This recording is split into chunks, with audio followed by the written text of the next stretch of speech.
a gozarnos más ahora en la palabra de Dios. Le invito a que abra su Biblia en el Evangelio según San Marcos, capítulo 9, versículo 14. Marcos 9, 14.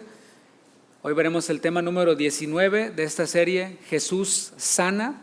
Estamos ya avanzaditos en esta serie, casi por concluirla. Y el título de esta enseñanza es Jesús sana a un muchacho endemoniado. Jesús sana a un muchacho endemoniado. Marcos 9, vamos a leer desde el 14 hasta el 29, una porción larga, la que leeremos el día de hoy. Si ya lo tiene, diga, ya lo tengo, ya estoy ahí, ya llegué. O amén también, no dije que dijeran amén, pero también. Marcos 9, 14 dice, cuando llegó a donde estaban los discípulos, vio una gran multitud alrededor de ellos y escribas que disputaban con ellos. Y enseguida toda la gente, viéndole, se asombró y corriendo a él, le saludaron. Él les preguntó, ¿qué disputáis con ellos?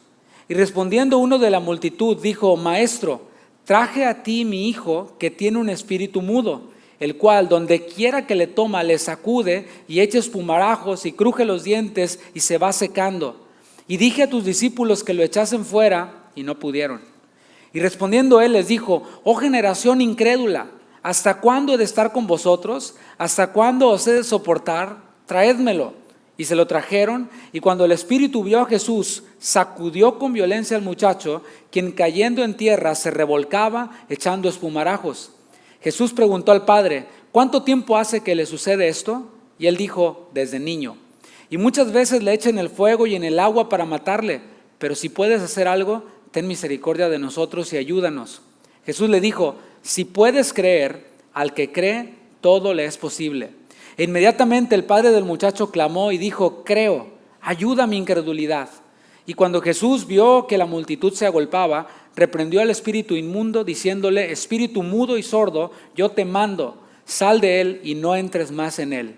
Entonces el espíritu clamando y sacudiéndole con violencia salió y él quedó como muerto, de modo que muchos decían, está muerto. Pero Jesús tomándole de la mano le enderezó y se levantó. Cuando él entró en casa de sus discípulos le preguntaron aparte, ¿por qué nosotros no pudimos echarle fuera? Y les dijo, este género con nada puede salir sino con oración y ayuno. En esta porción se concentran algunos temas que son controversiales en cuanto a las sanidades y en cuanto también a lo que tiene que ver con los endemoniados, las liberaciones o exorcismos, como algunos les llaman. Bueno, con la ayuda del Señor vamos a aclarar estos puntos, pero sobre todo vamos a aplicarlos a nuestra vida práctica. No estoy diciendo que aquí estén puros endemoniados, sino que lo vamos a aplicar a nuestra vida práctica. Este evento ocurrió justo después de un evento muy importante y es la transfiguración de Jesús. Se encuentra en el capítulo 9, versículos del 1 al 13, ahí está este evento conocido como la transfiguración, justo antes. ¿Qué significa transfigurar o transfiguración? Bueno, transfigurar quiere decir cambio de forma, cambiar de forma. ¿Qué ocurrió? Bueno, Jesús tomó aparte a 3 de sus discípulos y en un monte, arriba de un monte, les dio una probadita de la gloria que en nosotros se va a manifestar. Les dio una probadita de cómo es Jesús y cómo era en su gloria antes de hacerse hombre y cómo iba a ser después de que fuera exaltado. Es algo maravilloso que ellos vivieron, tanto Pedro como Jacobo y Juan vieron a Cristo en toda su gloria. La palabra gloria quiere decir doxa y quiere decir brillantez. En hebreo también quiere decir brillantez. Así que tanto Pedro como Jacobo y Juan estaban viendo a Jesús en su gloria. Ellos estaban viendo el reino de Dios venido con poder. Al principio del capítulo 9, Jesús les dijo, de cierto os digo que algunos de ustedes no morirán sin que antes hayan visto el reino de Dios venido con poder. Y ahí lo estaban viendo en la transfiguración. Esos discípulos, antes de morir, estaban viendo el reino de Dios con poder, estaban viendo a Cristo en toda su gloria. Y no solo vieron a Cristo en toda su gloria, sino que también aparecieron Moisés y Elías. Moisés representando la ley, Elías representando los profetas, y Jesús dijo que la ley y los profetas daban testimonio de él, estaban verificando, estaban glorificando a Jesús en toda su gloria. Y no solo eso, se escuchó una voz del cielo, la voz del Padre, que decía, este es mi Hijo amado, a él oíd, a él escuchen. Aquello fue tan glorioso que el apóstol Pedro le dijo al Señor en el versículo 5 y de Marcos 9, Maestro, bueno es para nosotros que estemos aquí y hagamos 3 enramadas, una para ti, otra para Moisés y otra para Elías. Marcos añade que Pedro no sabía lo que hablaba, o sea que estaba como muy impresionado. De esas veces que estás tan impresionado que dice uno cualquier burrado, ¿no? Y después dices, ay, ¿por qué dije eso? No, es porque estaba nervioso, estaba impresionado. Así que en ese momento fue precisamente cuando Pedro es interrumpido por el Señor. Cuando estaba diciendo él sus cosas sin sentido, es interrumpido por el Señor, por el Padre. En el versículo 7 que decía, este es mi Hijo amado, a Él oíd. Esto fue una experiencia que nadie más puede decir que ha vivido en esta tierra. Y así podemos nosotros vernos reflejados en estos discípulos, en estos apóstoles más adelante. Nuestra vida cristiana incluye experiencias como estas. ¿Alguna vez has experimentado algo así? ¿O tu vida cristiana es nomás de sentarte, escuchar y amén y cantar y ya? No, yo creo que más de uno de los que estamos aquí hemos experimentado momentos gloriosos, momentos tan intensos cuando sentimos el poder de Dios. Y no es que esté mal sentir el poder de Dios. ¿Acaso Pedro, Jacobo y Juan habrán sentido algo allí? Al ver a Jesús en toda su gloria, a ver a Elías, a Moisés, a escuchar la voz del Padre. Yo creo que sí sintieron algo. Y no está mal sentir la presencia de Dios en esos tiempos cuando ya sea que estamos orando en lo privado o que estamos alabando, adorando, orando de manera colectiva. La victoria es tan palpable en momentos así que quisiéramos que nunca terminaran esos momentos. ¿Te ha pasado? A veces que nomás el que está dirigiendo quiere que nunca termine y se extiende y se extiende y se extiende, ¿no? Pero hay veces que todos podemos percibir la presencia de Dios, podemos percibir el toque de Dios y no quisiéramos que estos momentos terminaran. Sí, la experiencia que ellos estaban viviendo era una experiencia maravillosa, pero ellos debían de continuar. Jesús llevó a sus 3 discípulos abajo del monte, ahí después de haberse transfigurado y después de esa experiencia, los lleva abajo del monte y en el camino, mientras que ellos iban bajando, el Señor les explicaba algunas dudas que ellos tenían. Es que ellos estaban muy centrados en lo teórico, pero pasaban de largo lo más importante. Jesús era y es el Mesías que el Señor envió. Y si ellos lo oían, si ellos lo obedecían, aunque no entendieran todo lo teórico, iban a estar en un terreno seguro. Y allí es la aplicación para nosotros. No tenemos que entender todas las cosas de la teología. A lo mejor ni sabes qué es teología. It's okay. Si has creído en Cristo y el Señor viene, te vas con Él. No te va a hacer un examen de teología el Señor para poder subir. Dice la palabra que el que cree y fue bautizado es salvo. El que no cree es condenado. Es bueno que estudiemos la palabra, es bueno que entendamos, pero a veces nos distraemos tanto en querer entender cosas que no tenemos la capacidad para entenderlo o para darle explicaciones a cosas o para meternos a debates de cosas, olvidándonos de que lo más importante es que debemos de oír a Jesús y oír lo que nosotros oímos también, hacerlo. No solo oír, sino hacer, imitarle a Él. Bueno, esta sanidad que veremos el día de hoy está justo después de este momento especial. Versículo 14 de Marcos 9. Cuando llegó a donde estaban los discípulos, vio una gran multitud alrededor de ellos y escribas que disputaban con ellos. Era común que en donde estaban los discípulos de Jesús, la gente se acercara. ¿Por qué? Porque los relacionaban con Jesús. Si tú eres discípulo de Jesús, la gente se va a acercar a ti.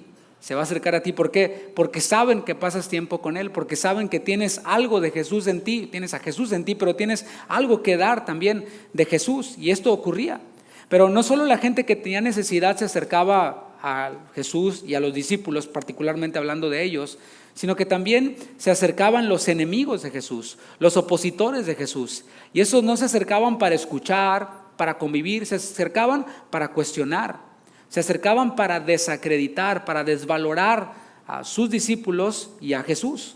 Y aquí vemos a los discípulos rodeados de opositores que ya los habían acusado antes. Capítulo 7 los acusaron por no lavarse las manos y porque quebrantaban la tradición, etc.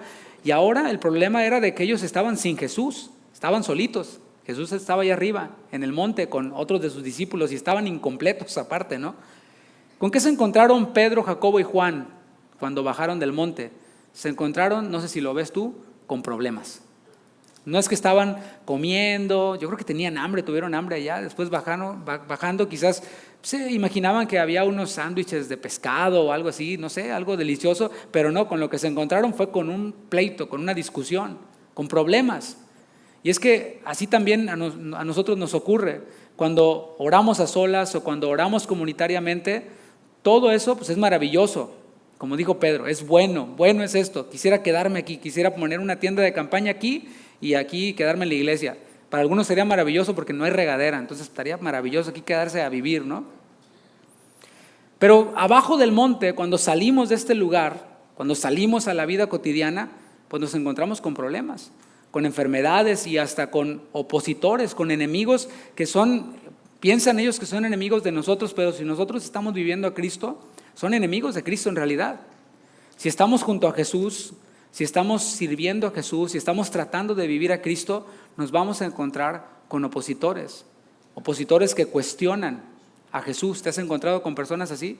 Que te dicen cosas como, a ver, si es cierto que Dios existe, ¿por qué hay tantos niños que no tienen qué comer? Y salen con este tipo de cosas, ¿no? Personas que tratan de desacreditar a Jesús.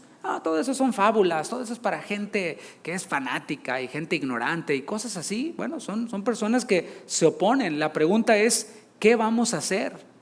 ¿Qué vamos a hacer con personas que nos dicen, que nos hacen bullying? Ay, sí, el aleluyo, ay, sí, el longe moco, ay, sí, María Teresa de Calcuta, y de ahí más y más y más. Y empiezan a burlarse de nosotros. No sé si ya lo has vivido. Si ya lo has vivido, vas bien en tu caminar con Cristo. La pregunta es, ¿qué vamos a hacer nosotros? ¿Cómo vamos a reaccionar? Bueno, el texto que leímos, aquí vemos que los discípulos estaban disputando, es lo que dice el texto. Esa palabra disputar es la palabra suseteo, que significa examinar juntamente, pero también significa argumentar. O sea, yo digo algo y tú dices lo otro, y a ver quién grita más fuerte, y a ver quién gana el pleito, quién gana la argumentación. Y bueno, para una discusión se necesitan dos o más. O sea, yo creo que tú solo no discutes contigo, ¿verdad que no? Pero para discutir se necesitan dos o más personas. Ciertamente la palabra nos manda a nosotros los cristianos en Judas 1:3 a contender ardientemente por la fe que nos ha sido dada. O sea, cuando alguien está tratando de torcer las escrituras, cuando alguien está enseñando a otro Jesús, otro evangelio, cuando alguien está corrompiendo las escrituras, es ahí en donde a nosotros se nos llama, según Judas 1:3, a contender ardientemente por la fe. No está hablando de una ofensa personal, me voy a defender, no me voy a dejar, no. Está hablando de defender nuestra fe, pero para poder defender nuestra fe, hemos de conocer la fe, hemos de andar por la fe, de vivir por la fe, para poder defenderla como debe ser. Bueno, aquí los discípulos no estaban contendiendo por la fe, más bien estaban contendiendo, estaban discutiendo porque les faltaba fe, por la ausencia de fe en ellos. Versículo 15, y enseguida toda la gente viéndole se asombró y corriendo a él le saludaron. Imagínate la escena.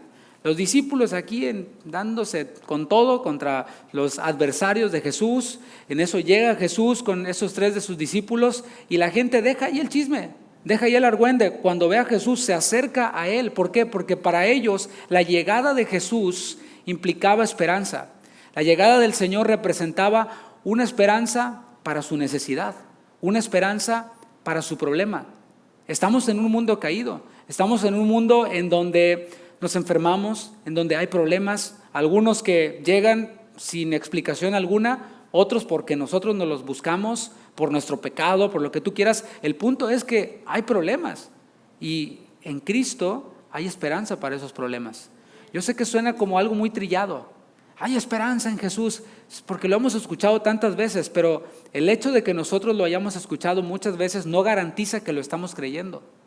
El hecho de que sea algo para nosotros como, eso ya lo he oído, eso está muy gastado, esa frase está muy gastada, no cambia el hecho de que ahí está la necesidad y de que hay personas que saben que Jesús es la respuesta para la necesidad que tienen.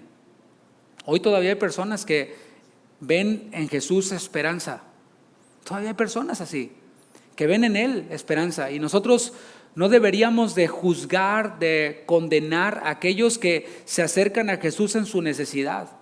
Yo sé que has escuchado, que hemos escuchado a predicadores que critican a los que van por su milagro. Ay, si nada más van por su milagro, pues qué bueno que reciban un bien de parte de Dios. O sea, no tiene sentido molestarse porque una persona recibe un beneficio de parte de Dios. No tiene sentido. Está como aquella parábola de aquellos que trabajaban en la viña. Y unos empezaron desde temprano y otros fueron llegando más tarde. Iban al Home Depot por ellos y se los traían más tarde. Y al final el dueño de todo les pagó por igual. Y los que llegaron temprano se enojaron y querían pues meter al sindicato allí. ¿Cómo es posible? Es injusto que ellos ganen lo mismo que nosotros que estamos desde temprano. ¿Qué le respondió el Señor? Pues yo puedo hacer con lo mío lo que yo quiera. Ustedes pues reciban lo que les toca y ya. ¿En cuánto acordamos? No, pues en tanto, pues ahí está. Entonces, calladitos. Y así a veces nosotros cuando vemos que personas van para recibir un bien del Señor, nos molestamos y nos enojamos. Bueno, no debemos de hacer eso. El Señor a los que venían a Él les mostraba compasión. Es lo que vemos en la palabra. O sea, debemos de actuar no como lo vimos de un predicador, de un youtuber, sino como Jesús actuó. ¿Cómo actuó Jesús con aquellos que venían a Él para que Él les resolviera su problema, para que Él les hiciera su milagro, para que Él respondiera o supliera su necesidad? Bueno, el Señor les mostraba compasión, no se burlaba de ellos. Es necesario que presentemos bien nosotros a nuestro Señor, que lo presentemos como Dios que es todopoderoso. ¿Qué significa que Él es todopoderoso? Que Él lo puede todo, que no hay nada imposible para Él. Ese es el Dios que yo quiero presentar. Si voy a presentar a un Dios que pues, no hace nada, es más que hasta se enoja si vienes y le pides por tu problema, para tu necesidad, se enoja. Imagínate, estamos mal representando a Dios. Y vemos cómo el Señor, cuando nosotros lo presentamos como todopoderoso, la gente se va a acercar a Él, va a correr hacia Él, y es lo que queremos. Queremos que esta iglesia sea una iglesia que no tiene espejos, donde nos vemos nomás nosotros mismos, sino que tenga ventanas en donde podemos ver hacia afuera y los de afuera pueden ver hacia acá adentro también y pueden saber que aquí el Señor se manifiesta y que el Señor todopoderoso al que alabamos, al que predicamos, Él sigue siendo misericordioso para con los necesitados. Versículo 16, Él les preguntó, ¿qué disputáis con ellos? Y respondiendo uno de la multitud dijo, Maestro, traje a ti mi hijo que tiene un espíritu mudo, el cual donde quiera que le toma le sacude y echa espumarajos y cruje los dientes y se va secando. Bueno, aquí vemos a un endemoniado. Y sí, siguen habiendo personas endemoniadas el día de hoy. Sigue ocurriendo. ¿Por qué? Pues la lógica simple nos dice que Satanás no se ha tomado ningún break, Satanás no se ha ido de vacaciones, Satanás no ha menguado en su poder. Pues se ve, es palpable, ¿no?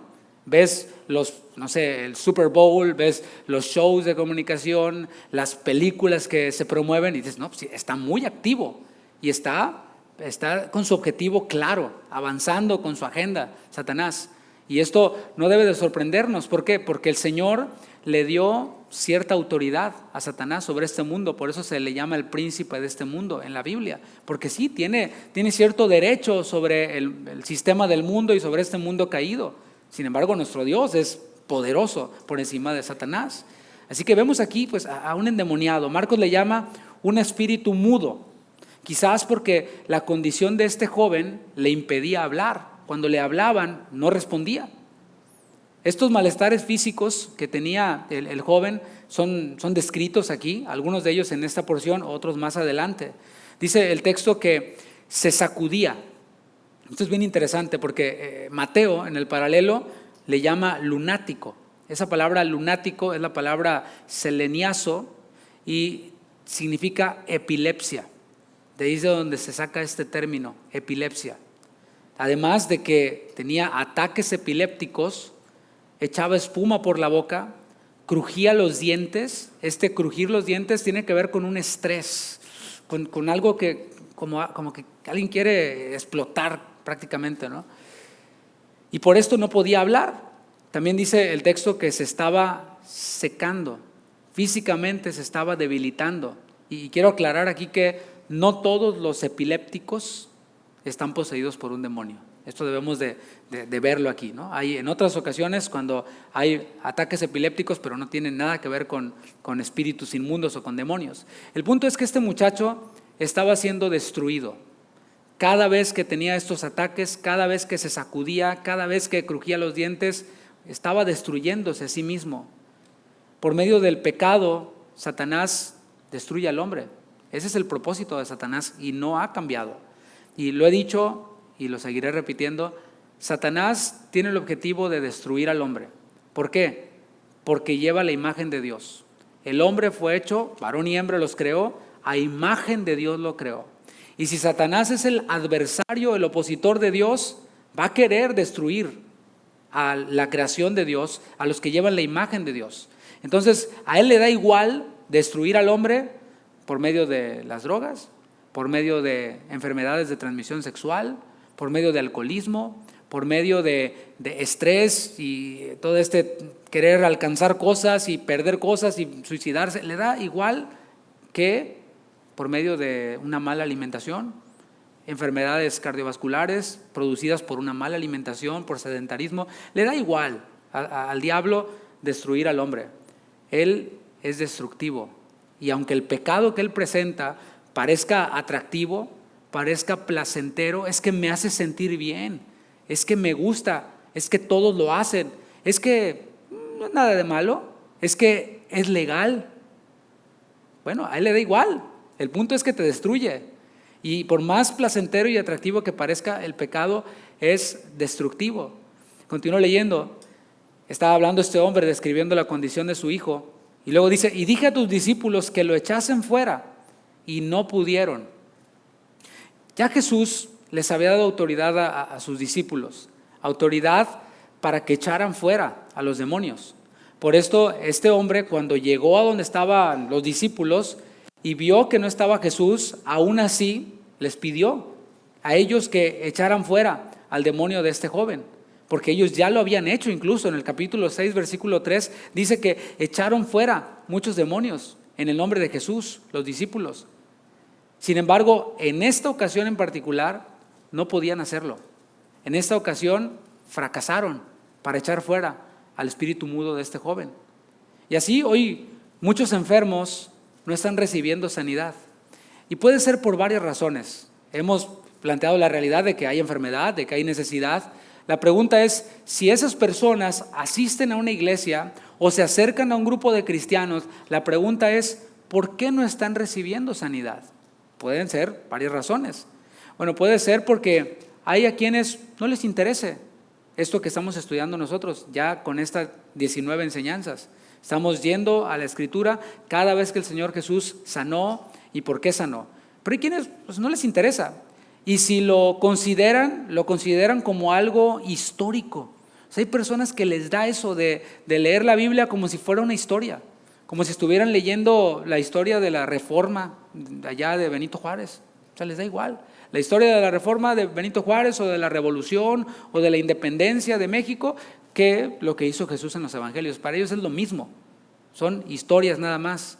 Pero para nosotros no son historias nada más. Para nosotros es poder de Dios para salvación. Para nosotros es la palabra inspirada por Dios, la cual es útil. ¿Para qué? Para enseñar, para redarguir, para instruir en justicia, para que el hombre de Dios sea perfecto, enteramente preparado para toda buena obra.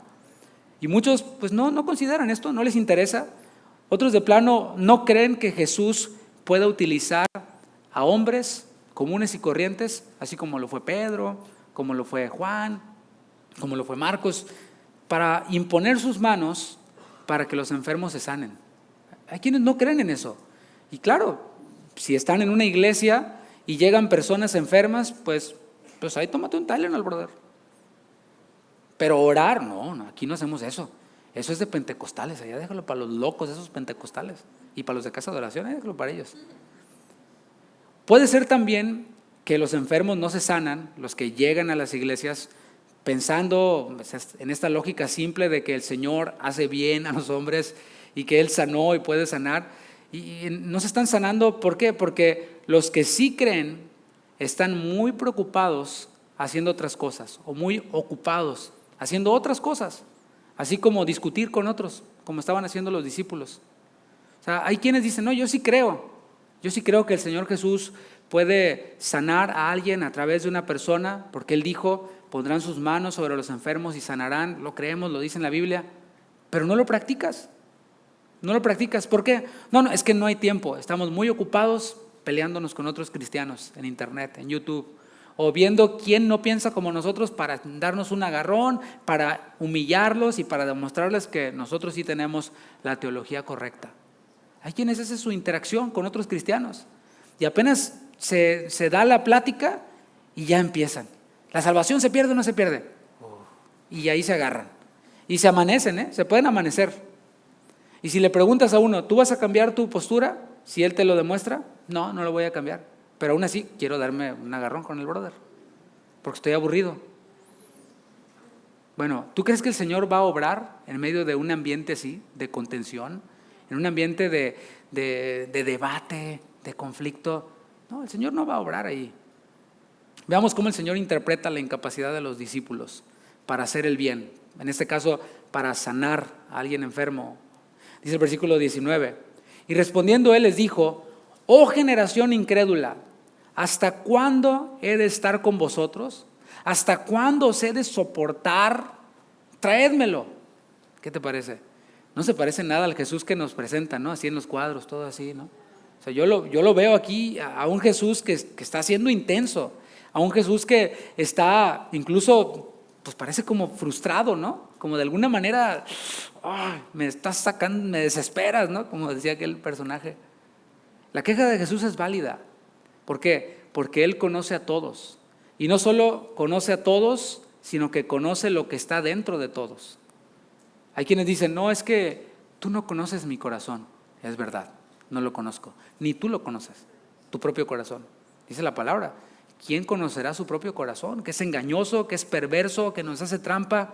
Pero Jesús sí conoce nuestro corazón, conoce en lo que estamos pensando ahora, conoce que está la predicación y tú estás pensando en los frijoles que dejaste allá en tu casa cocinando, o en la ropa que dejaste en la secadora.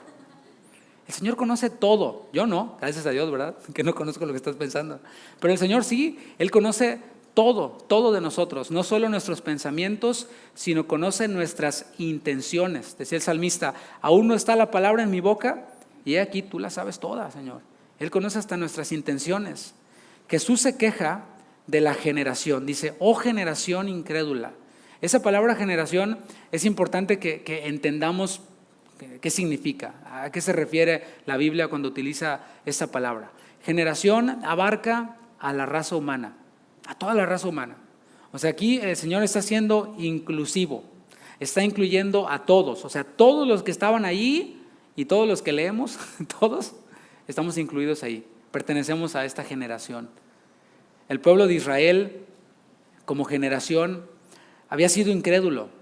Desde su salida de Egipto, cuando Moisés pues los llevaba ahí en el desierto, ya se iban quejando y ya ves, a mí se me hace que ni sabe para dónde va este Moisés y nada más nos sacó para matarnos en el desierto. Luego Moisés sube, así como Jesús subió al monte para transfigurarse, sube a aquel monte para recibir las tablas de la ley y cuando baja ya es el pueblo desenfrenado, mostrando que incredulidad. Ya están haciendo una fiesta para Jehová, ahí con un becerro de oro y danzando y los cantos que tenían parecían como gritos de guerra, es lo que percibió al menos Aarón y le dijo así a Moisés.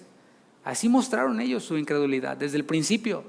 Y en esta ocasión Jesús baja del monte y se encuentra no con un pueblo adorando un becerro de oro, pero se encuentra con sus discípulos discutiendo con otros, haciendo a un lado a un enfermo, a alguien en necesidad, para ponerse a discutir con sus opositores.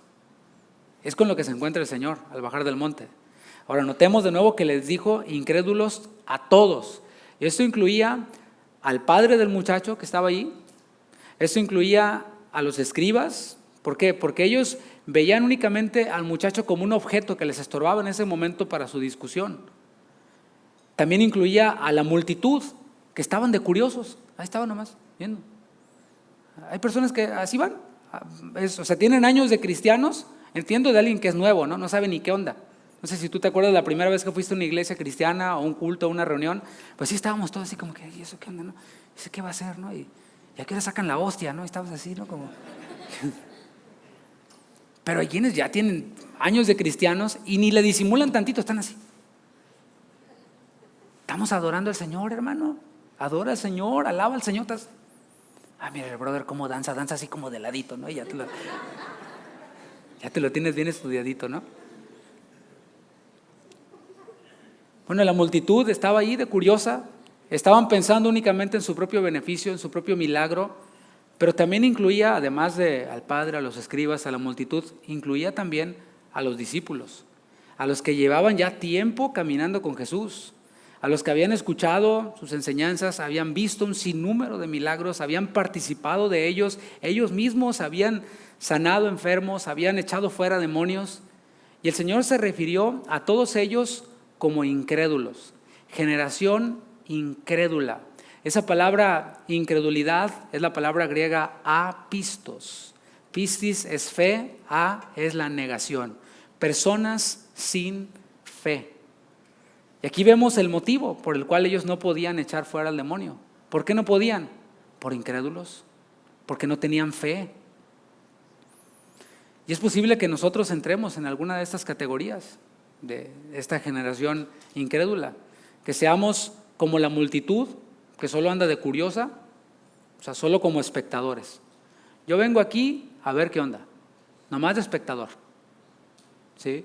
Puede ser que seamos como los escribas, que nada más les gusta andar discutiendo. ¿Cómo hay personas así? Que de todo hacen una discusión, de todo. Que si está nublado, no, pues a mí se me hace que no está nublado. Y empiezan ahí a discutir por todo. Y en la iglesia también, no, pues a mí no me parece que canten 5 el viernes, deberían de cantar 4. Y a mí se me hace que debería dirigir la alabanza mejor aquel. Y de todo hacen una discusión. ¿Eres alguien así? ¿O conoces a alguien así?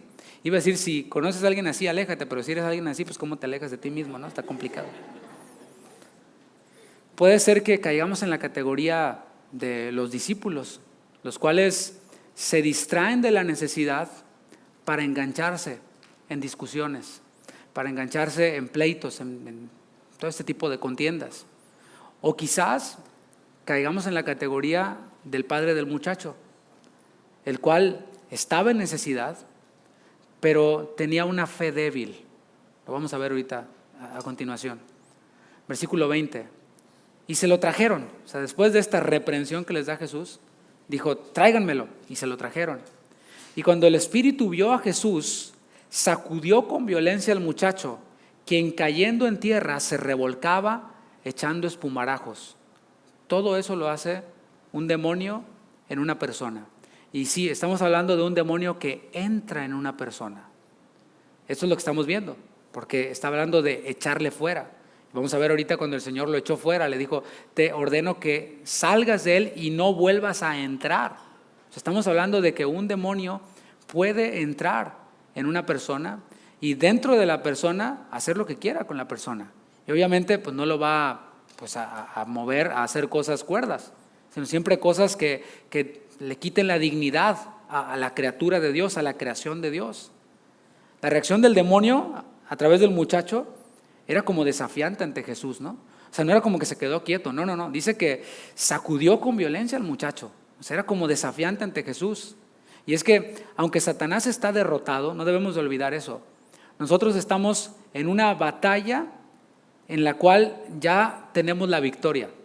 ¿Me explico? Haz de cuenta, salvando todas las diferencias, que eres el actor de una película de guerra y el papel que tú estás jugando es del ejército ganador. Así que tú estás ahí con todo y te estás revolcando y estás, o sea, bien metido en tu papel, pero sabes que va a ganar tu ejército. Bueno, igual nosotros estamos en una batalla que ya está ganada. Aún así, el Señor nos llama a estar alertas.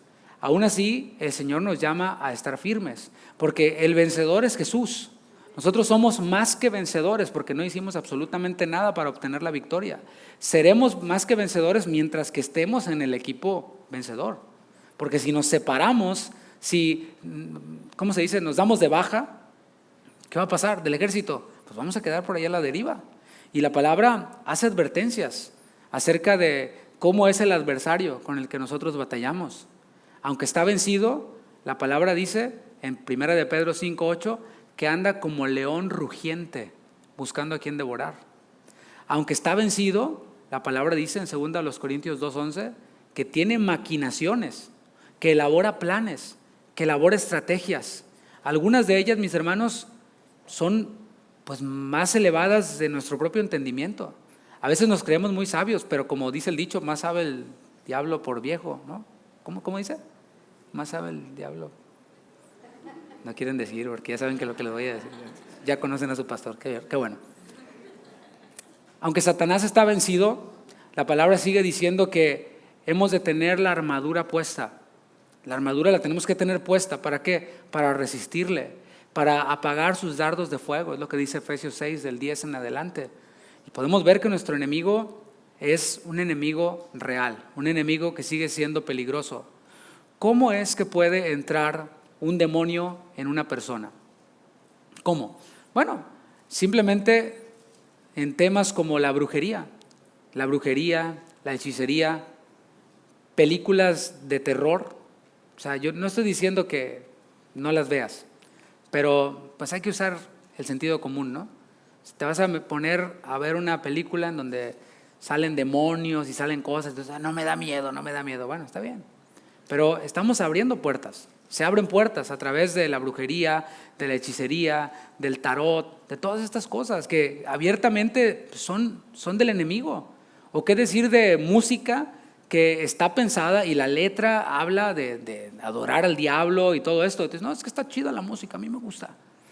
Bueno, se abren puertas y demonios pueden entrar a personas cuando las personas le abren la puerta. También a través de la pornografía. La palabra es clara cuando habla acerca de la santificación.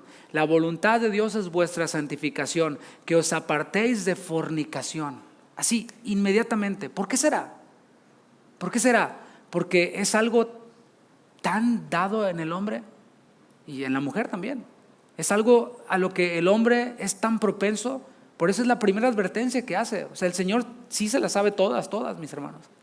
Por eso dice, la voluntad de Dios es vuestra santificación, que os apartéis de fornicación. Fornicación es la palabra griega porneia, pornografía, de ahí sale. O sea, que se aparten de eso, pero cuando los hombres no se apartan de eso, sino que se hunden en eso, le abren puertas a Satanás. En la antigua Grecia, todo lo que tenía que ver con fornicación estaba ligado a la adoración a otros dioses. Y eso, mis hermanos, es algo que a lo mejor no lo entendemos, pero no ha cambiado. Satanás sigue teniendo estrategias y sigue utilizando este tipo de cosas para destruir al hombre. También se le abre la puerta a Satanás, según las Escrituras, a la amargura. Dice la palabra, no se ponga el sol sobre vuestro enojo, ni deis lugar al diablo. Fíjate cómo lo asocia inmediatamente. Y ya lo mencionamos en esta serie más a profundidad, cómo hay incluso enfermedades que vienen a causa de la amargura. Y hay personas que están amargadas y que están enfermas y lo saben que están enfermas porque están amargadas, pero quieren seguir disfrutando su amargura. Bueno, pues disfruta su enfermedad. ¿Quieres seguir amargado? Bueno, pues que te aproveche mucho tu enfermedad, disfrútala, abrázala, gózala, vívela. La amargura le abre la puerta a Satanás, le da lugar al diablo, es lo que dice la Escritura. Y esas son solo algunas de las cosas que abren las puertas a Satanás. Versículo 21, Jesús preguntó al Padre, ¿cuánto tiempo hace que sucede esto? Y no es que Jesús no supiera, acabamos de decir que Él conoce a todos y conoce todos los pensamientos y todo. ¿Por qué hace esta pregunta el Señor? Bueno, lo hace por dos razones por lo menos, para que el padre del muchacho supiera que él se estaba interesando por él. Nuevamente vemos aquí a Jesús mostrando interés, mostrando compasión. Por un lado están pues, los líderes religiosos, están los mismos discípulos, a los cuales no les interesa saber qué pasó con el muchacho. Simplemente ya oramos, no pasó nada, bueno, está a un lado, aquí nos vamos a seguir agarrando. Pero por otro lado vemos a Jesús interesándose. ¿Hace cuánto que le sucede esto al joven? Otra de las razones por las que Jesús pudo haberle hecho esta pregunta es para que todos, porque él sí sabía todos los detalles, pero los demás no. Los demás no sabían, los que estaban ahí de metiches, los que estaban ahí nomás de curiosos, no sabían. Que todos vieran que este era un asunto grave, que vieran que esto era algo fuerte, no era algo nuevo, porque dice el texto que desde niño estaba así. No sabemos cuántos años tenía, pero si dice que desde niño es porque ya era pues, más crecido que un niño.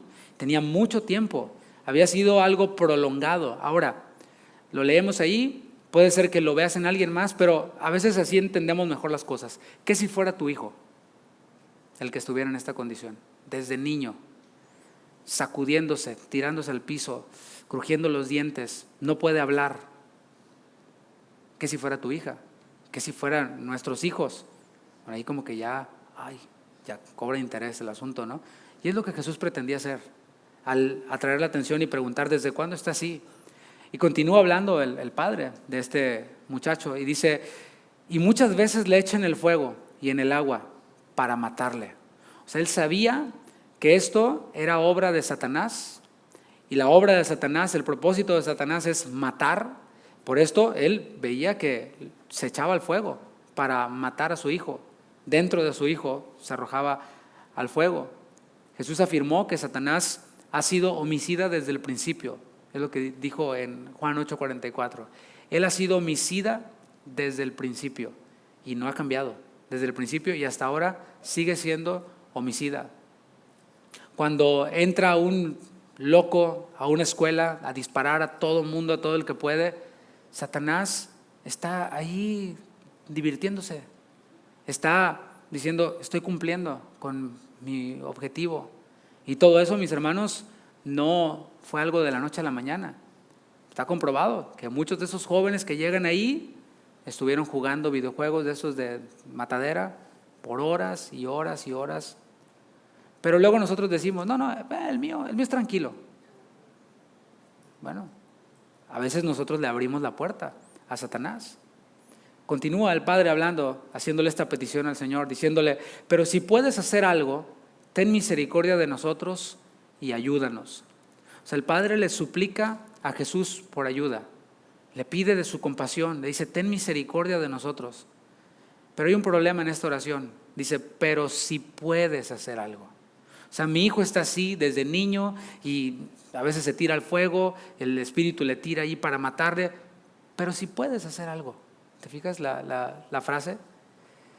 En el capítulo 7, anteriormente, vimos a una mujer sirofenicia, ¿te acuerdas? No era del pueblo de Israel, era una mujer griega, la cual también tenía, en este caso, a una hija atormentada por un demonio.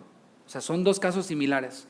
Aquí vemos a un padre de un muchacho que estaba endemoniado y también la sirofenicia tenía una hija que estaba endemoniada. Pero ¿qué decía esta mujer sirofenicia?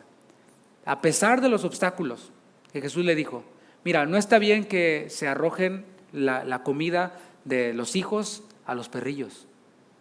Y esta mujer, ¿qué hizo? Sí, Señor, le respondió, pero aunque sea dame de esas migajas, de perdido eso, yo sé que con tus migajas mi hija puede ser liberada. Fíjate qué diferente actitud a la de este hombre, que decía, si puedes hacer algo. O sea, igual y no liberarlo por completo, pero por lo menos, pues quitarle uno de los síntomas, para que no sea tan duro, ¿no? Por lo menos, o dos de los síntomas, lo que puedas, lo que tú puedas, Señor. Bueno, a pesar de esta incredulidad del hombre y de lo opuesto que se veía aquella mujer a la que Jesús le dijo, grande es tu fe, el Señor le responde. El Señor le responde en el versículo 23, pero antes déjame detenerme en una aplicación para nosotros, porque hay veces que nos ha pasado así también, ¿no? Como a este hombre, el cual decía, si puedes hacer algo. A veces nos hemos encontrado en esta situación en la cual oramos, pero desde antes que vamos a orar, así como que no creemos que el Señor vaya a hacer algo. Así como que, bueno, vamos a orar, nomás por cumplir con un protocolo. Porque bueno, el pastor está diciendo que oremos, vamos a orar.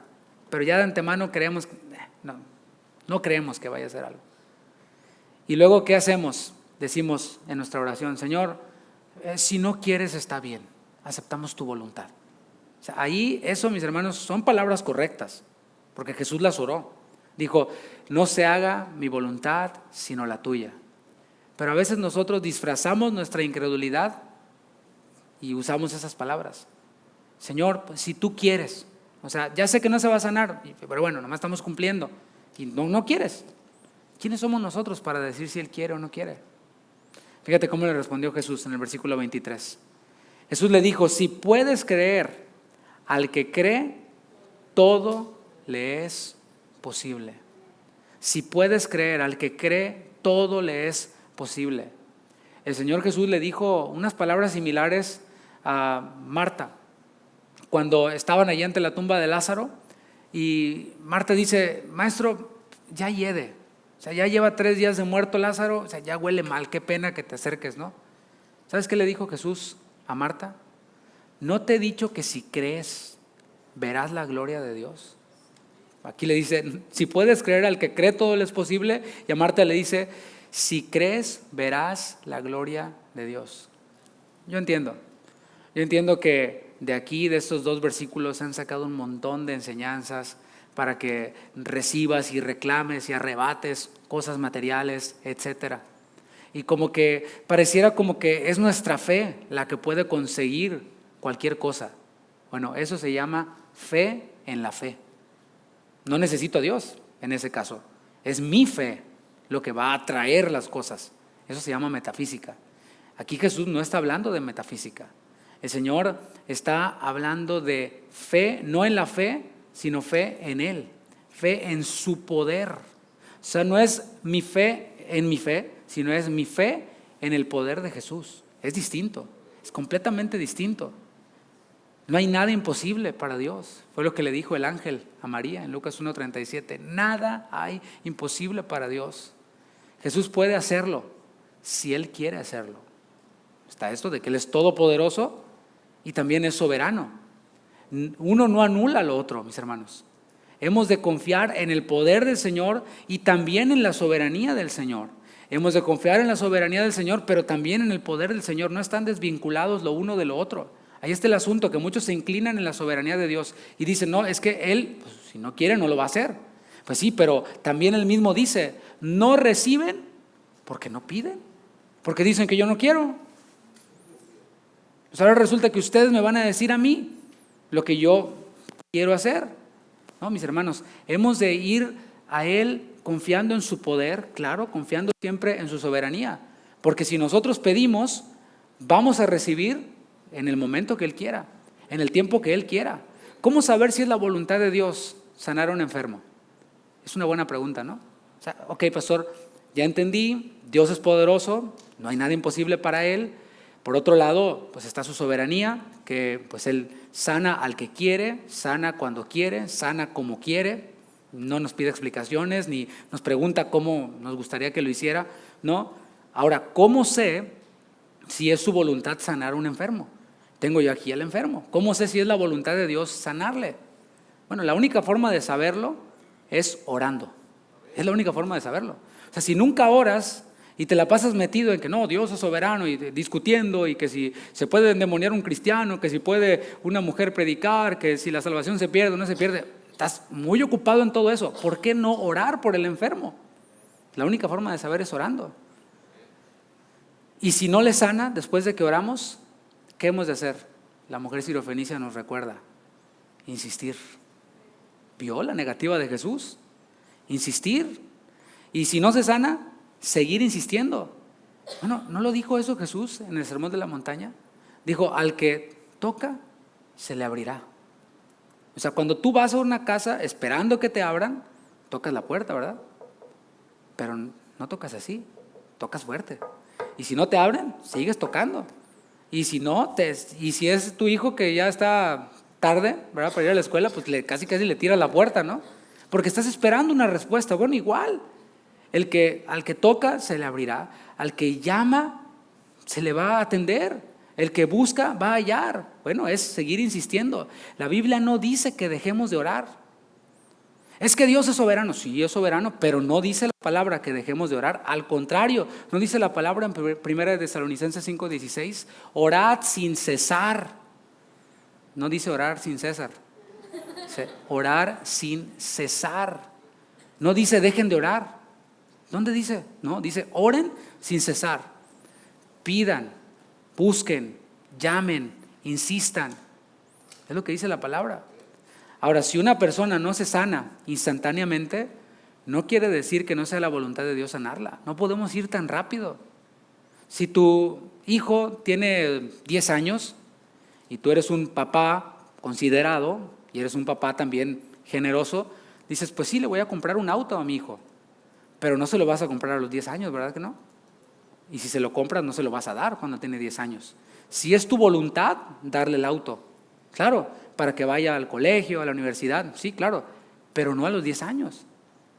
Se lo vas a dar cuando llegue el tiempo, cuando esté listo, cuando haya tomado su curso, tenga su licencia, etcétera. Es cuando tú se lo vas a dar. Ahora sí, hijo, aquí está. Bueno, entonces, de la misma manera, nosotros vemos cómo hay personas que no se sanan de forma inmediata, pero eso no quiere decir que no sea la voluntad del Señor sanar a esa persona. Quiere decir que no es su voluntad sanarla en ese momento que nosotros estamos orando, en ese momento que nosotros estamos pidiendo. Hemos orado aquí en cada reunión de los viernes, invitamos a las personas en el domingo, en la reunión de las 11:30, porque hay más tiempo, oramos por las personas y a veces no lo vemos aquí. Yo he preguntado, ¿quién en este momento fue sanado? Y yo entiendo que hay veces que dices, no, es que, ¿y si no me sané? O sea, sí me siento bien, pero ¿y si doy testimonio de que me sané y no me sané? Ahí ya ves la incredulidad. Me dan ganas de decirle, oh, generación incrédula.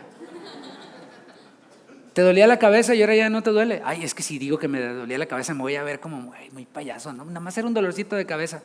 Bueno, entonces el Señor no sana dolores de cabeza. El Tylenol sí, Dios no. A veces el Señor no sana en el momento. He visto a personas que después de que oramos, al otro día, o a los 3 días, o hasta semanas después, dicen, pastor, el Señor me sanó cuando estábamos ahí orando. Y bueno, pues hay que testificar. Yo sé que tú lo haces con otros hermanos, o en el discipulado, a veces hay estos espacios para testificar, como hizo mi hermano Daniel hace algunas semanas, de una sanidad que el Señor hizo enderezando un pie plano durante la oración, y era en la transmisión. Y así como que, Señor, lo hubieras hecho aquí en vivo, que lo vieran todos. No, pero al Señor le plació hacerlo así. Allá estaba la enferma en otro lado, viendo la transmisión, y cuando oramos, se le hizo su arquito en su pie. ¿No? Gloria a Dios. ¿No le das un aplauso al Señor por eso? ¿Por eso sí?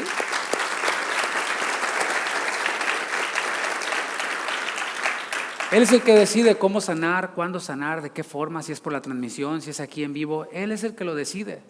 De lo que sí podemos estar seguros es de que Él provee la gracia para sobrellevar cualquier aguijón, cualquier enfermedad, mientras que Él provee esa sanidad. Porque sí, hay personas que el Señor las sana, pero ya las sana eternamente. Y están enfermas y bueno, su cuerpo físico pues ya no resiste más, pero son sanadas eternamente, ya para no volver a enfermar. Bueno, hay otras veces que el Señor sana el cuerpo físico, mientras que Él lo hace, como decía, Él provee la gracia para sobrellevar todo esto. Versículo 24, inmediatamente el padre del muchacho clamó y dijo, creo, ayuda mi incredulidad. Fíjate cómo él reconoció, porque a lo mejor ahorita mientras yo decía eso, decía, ¿cómo está diciendo incrédulo el pastor? Ay, que sé que yo incrédulo, no para nada. Bueno, está bien, felicidades. Pero aquí este hombre, el padre de este muchacho, dice, creo. Primero estaba, sí puede, Señor, pero ahora dice, no, creo, porque oyó las palabras de Jesús. ¿Cuáles eran? Al que cree, todo le es posible. Y dijo, creo, ayuda mi incredulidad. Sí soy incrédulo, pero tú puedes ayudarme, Señor. No solo puedes sanar a mi hijo que está en esta condición, sino también puedes ayudar a mi incredulidad. Y eso no quiere decir que Jesús iba a creer por él. O sea, no le está diciendo, cree tú por mí. No. Aquí de lo que está hablando es, primero reconociendo su debilidad. Es lo que está haciendo. Ayuda mi incredulidad. Soy incrédulo, soy débil, yo mismo no puedo. Eso es un buen comienzo, mis hermanos. Porque cuando nos creemos la mamá de Tarzán, cuando nos creemos la última coca del desierto, pues así como. Dice la palabra que Él a los soberbios que los mira de lejos, pero que al humilde se acerca a Él. El Señor no desecha al que tiene un espíritu quebrantado, contrito. Contrito quiere decir alguien deshabilitado, así como Él. Aquí Él está mostrando contrición. Está diciendo, soy incrédulo, Señor. Lo estoy reconociendo, pero ayuda a mi incredulidad. Ayúdame. Y es necesario que nosotros reconozcamos también nuestra incredulidad. Ese es el primer paso. Para salir de la incredulidad, ¿qué tengo que hacer? Primero reconocer que somos incrédulos.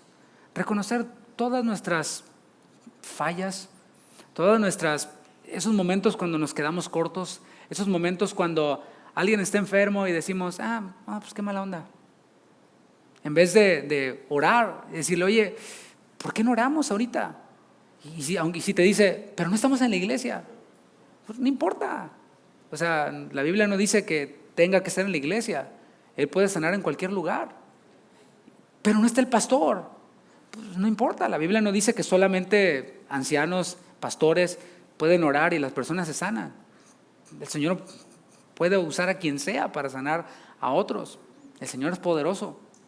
Y a veces pues estamos en esa debilidad.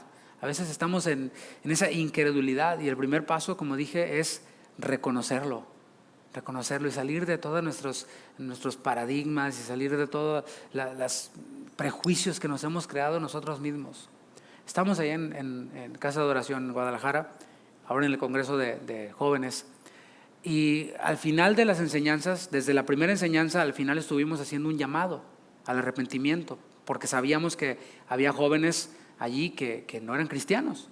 Algunos de ellos habían ido a la iglesia desde niños, pero eso no quería decir y no quiere decir que ya eran cristianos. Así que hicimos esta invitación, hicimos este llamado desde la primera enseñanza, y vino la segunda enseñanza, se volvió a hacer el llamado, vino la tercera enseñanza y así.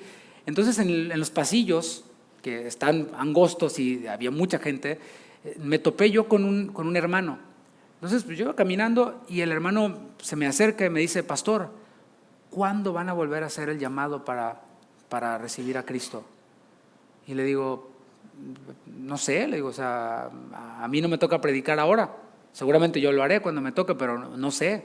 Dice, es que anda un joven conmigo que quiere recibir a Cristo, pero quiero saber cuándo van a hacer el llamado. O sea, ¿me explico? No tienes que esperar a que hagan el llamado para que la persona reciba a Cristo. Tú puedes hacer la oración con él o ayudarlo, guiarlo para que reciba a Cristo en su corazón. Tú puedes predicarle el evangelio, pero a veces así somos. Criticamos a los de la religión tradicional, pero actuamos en muchas maneras igual. No, si no es así, no funciona. Como si fuera brujería o no sé. Versículo 25.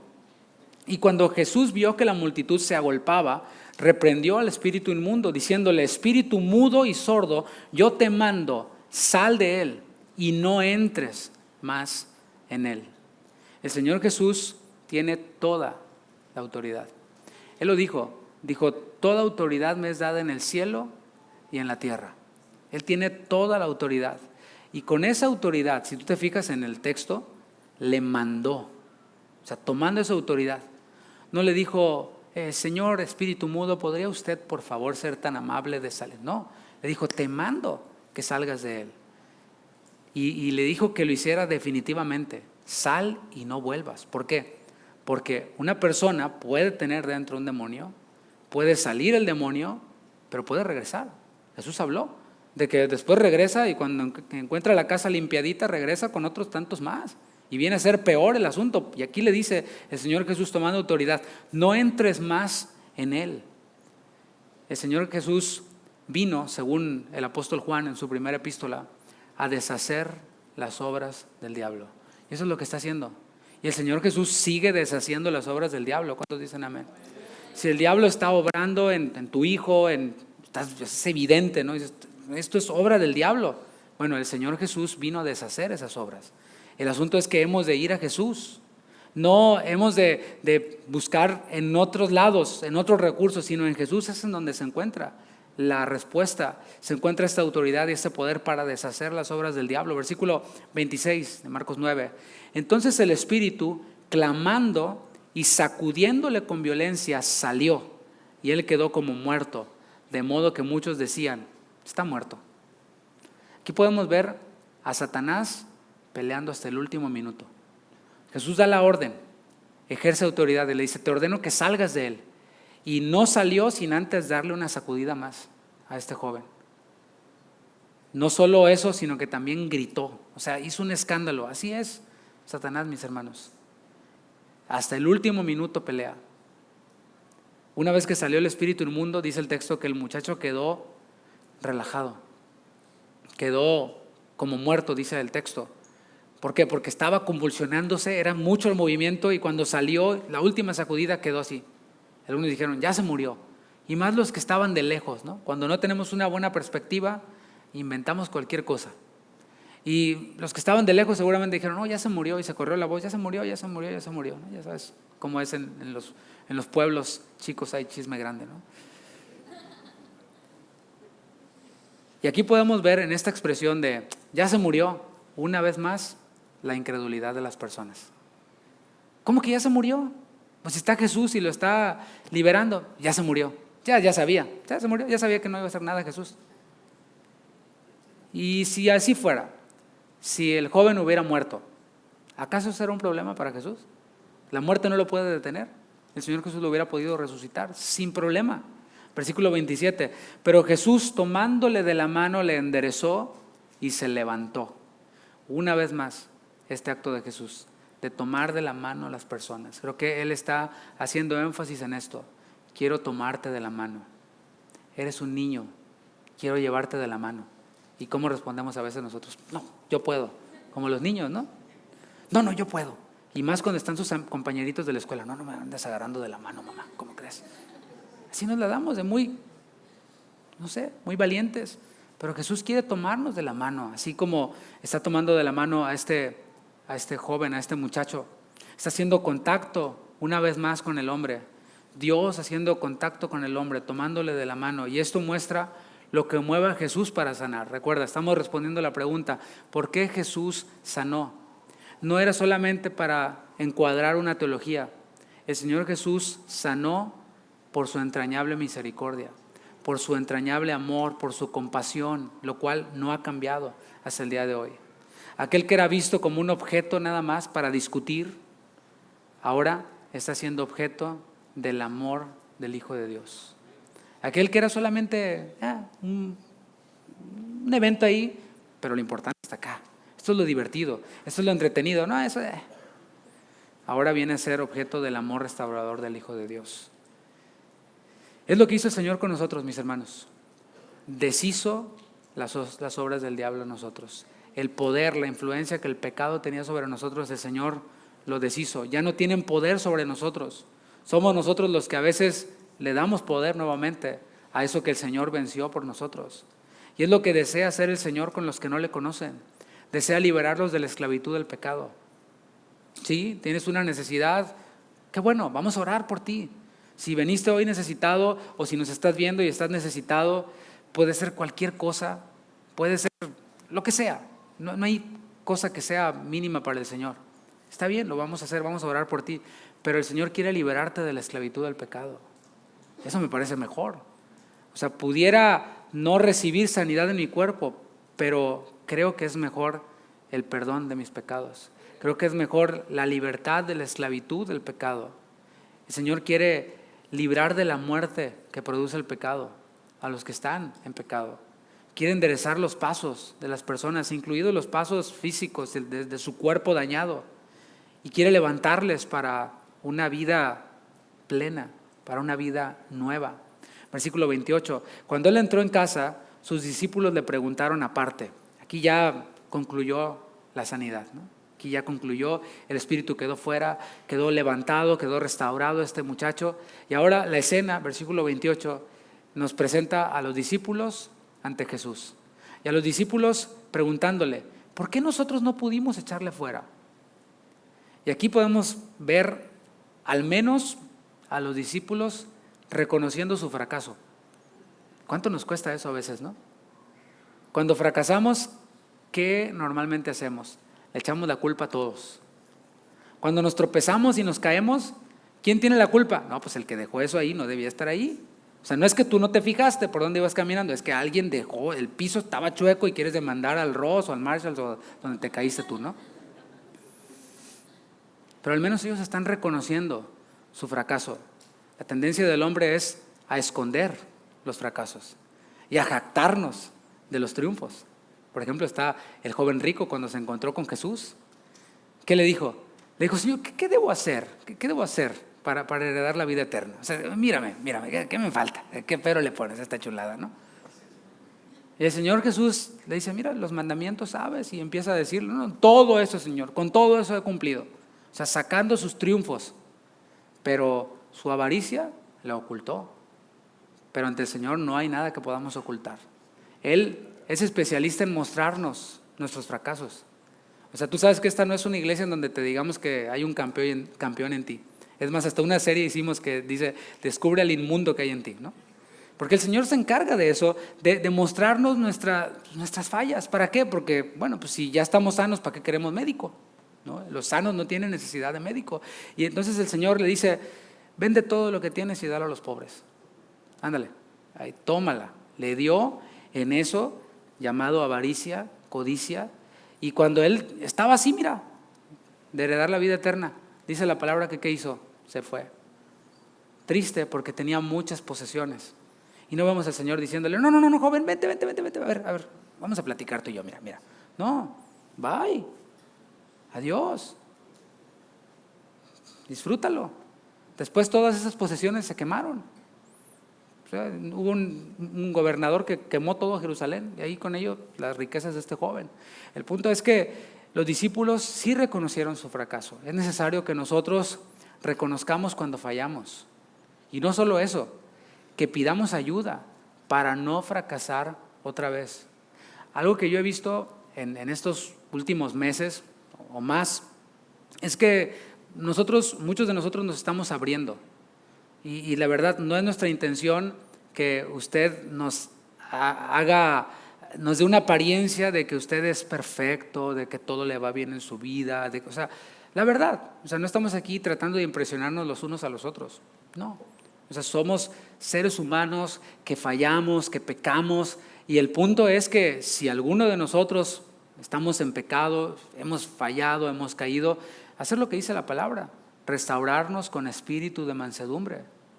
¿Qué es restaurar? Es enderezar, es volver al estado original. Pero si nunca muestras, si nunca le dices al doctor lo que te duele, pues por más que sea el mejor doctor, no va a pasar nada, no va a haber restauración. Y es necesario que para que haya restauración reconozcamos nuestro fracaso, reconozcamos y nos abramos y podamos expresar lo que está pasando. ¿Para qué?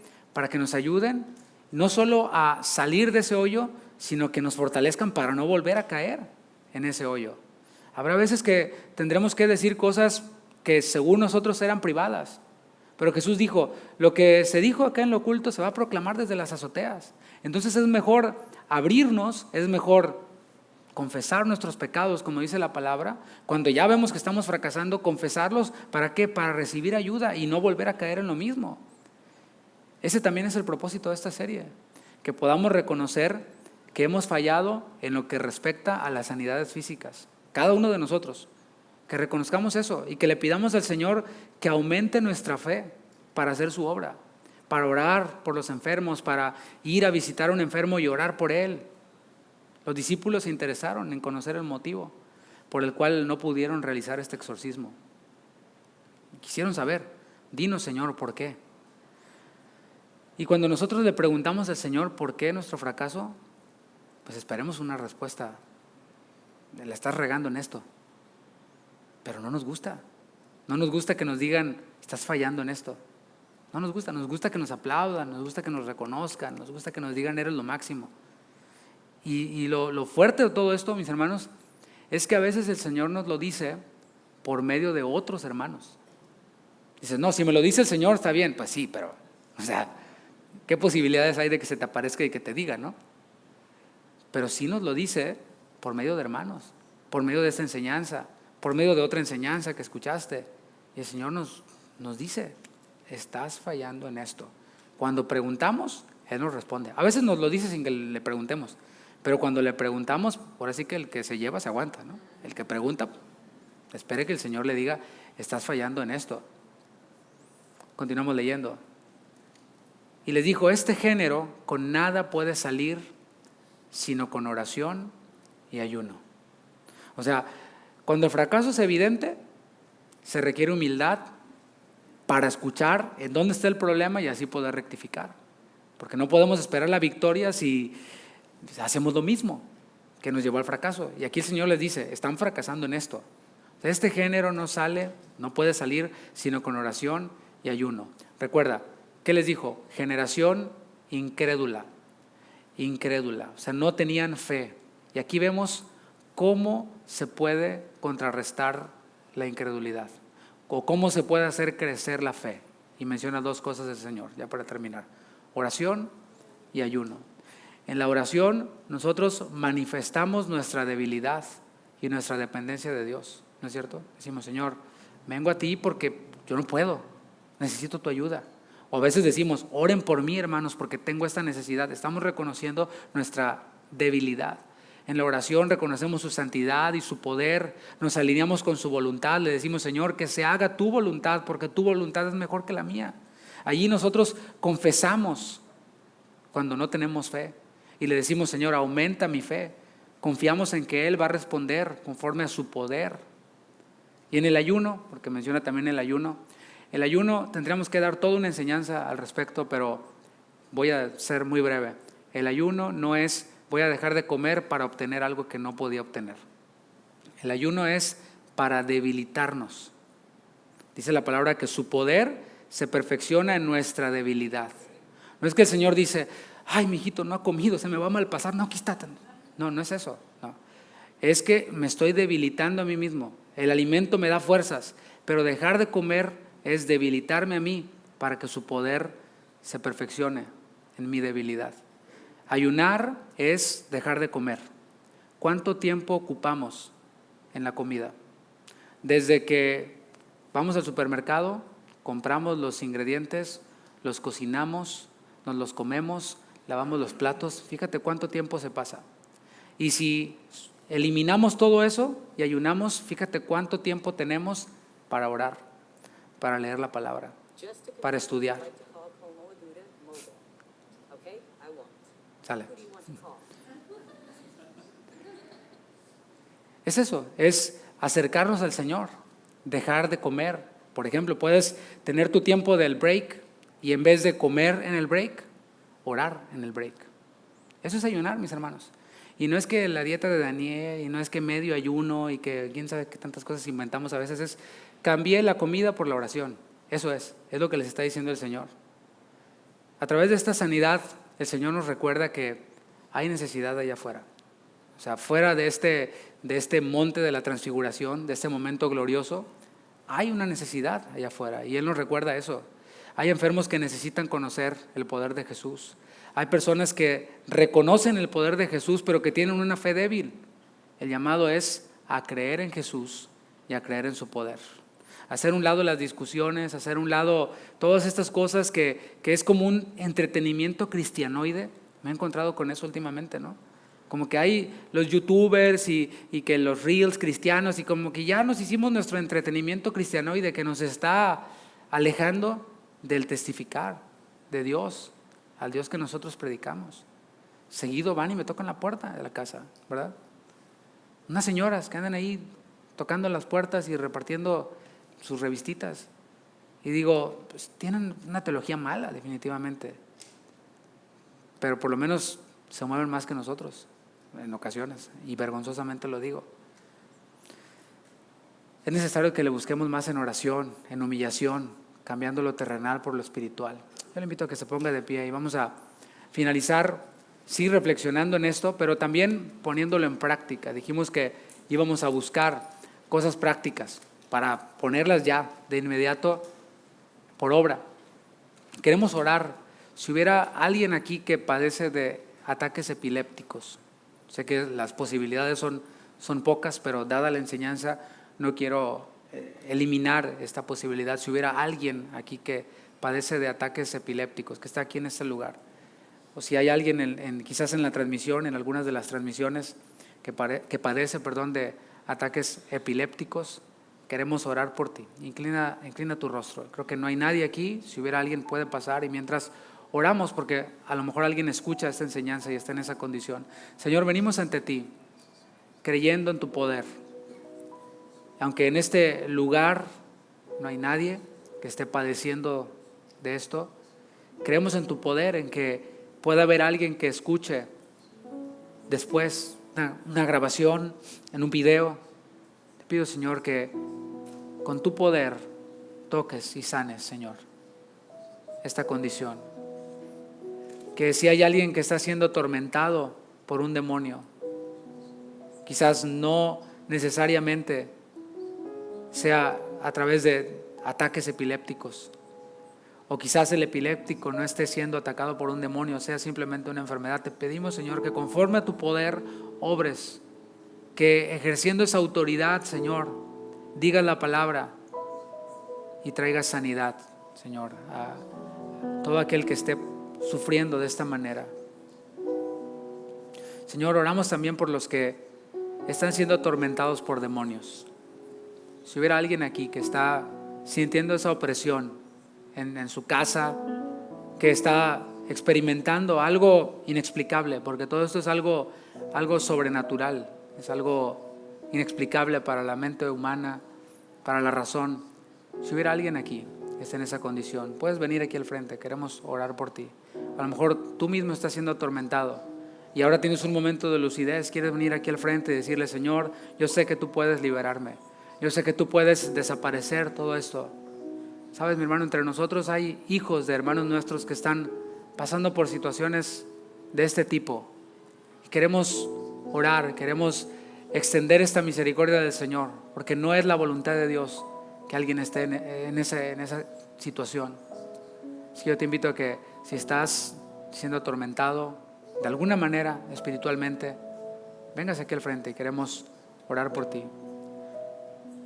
Señor, sabemos que tú has venido a deshacer las obras del diablo, y aunque esto no sea algo que nos agrade mucho, quizás a mí en lo personal no sea algo que me agrade mucho, pero lo veo en tu palabra.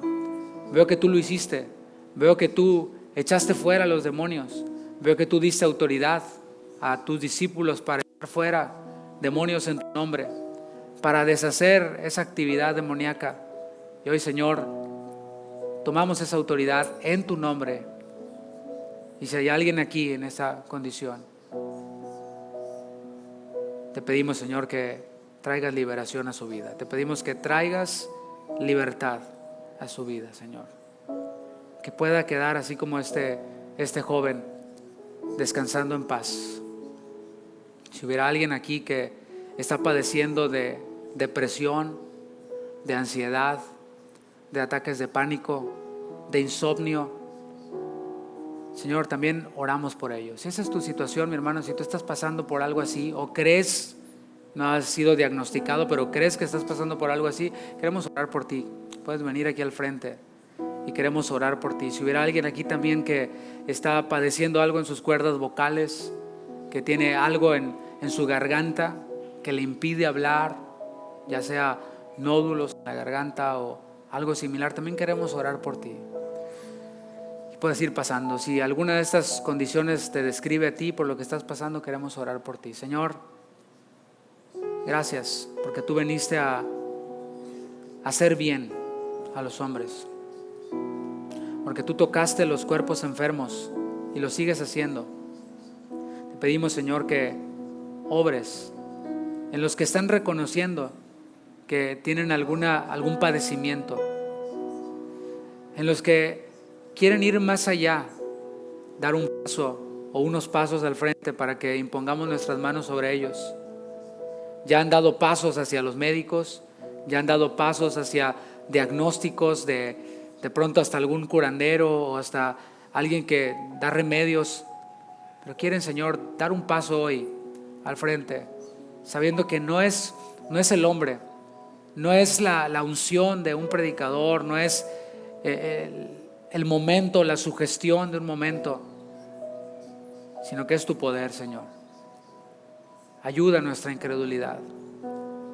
Perdónanos por ser muchas veces escépticos y en vez de estar intercediendo, orando, interesándonos por la enfermedad de otra persona, estamos ahí como viendo y preguntándonos, ay, ¿qué va a pasar? Ahorita se va a agarrar a gritar el pastor y se van a caer y va a pasar lo que pasó en nuestra iglesia. Señor, perdónanos, porque lo que haya pasado en otras iglesias, en otros tiempos, no anula la realidad de que tú sigues siendo misericordioso, poderoso, sigues sanando cualquier enfermedad, sigues liberando a los que están poseídos, a los que están endemoniados, sigues haciendo libres a las personas de la depresión, de la ansiedad, del insomnio, del estrés.